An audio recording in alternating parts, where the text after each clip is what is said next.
GST ছাড়ের ঘোষণায় জীবন বীমায় জোর এসেছে। চিকিৎসা থেকে দুর্ঘটনা বীমা, এমনকি মধ্যবিত্ত নিম্নবিত্তের ভরসার বিভিন্ন সঞ্চয়মুখী জীবন বীমা ও নিধি প্রকল্পে আগ্রহ দেখাচ্ছেন সাধারণ মানুষ। এতে খুশি জীবন বীমার এজেন্ট ও সাধারণ মানুষ।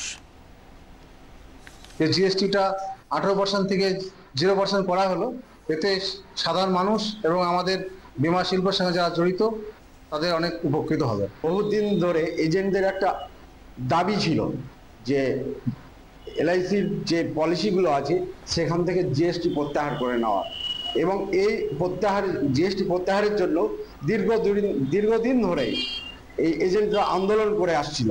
ঠিক আছে, এই আন্দোলনের যে মুখ সেটা একদম সেন্ট্রাল অবধি পৌঁছেছে, এবং সেই ভিত্তিতে আজকে যে জিএসটি প্রত্যাহার হয়েছে প্রত্যেকটা পলিসির ক্ষেত্রে, তাতে জনসাধারণের যারা বীমা গ্রহণকারী তাদের অনেক উপকার হলো। 18% জিএসটি মানে শতকরা 18 টাকা আমাদেরকে ভর্তুকি দিতে হতো ইন্স্যুরেন্সের ক্ষেত্রে। সেই টাকাটা আমাদের দেওয়া লাগবে না, তাতে আমাদের স্বাস্থ্য বীমা ইন্স্যুরেন্স ক্ষেত্রে অনেকটাই সাশ্রয় হবে।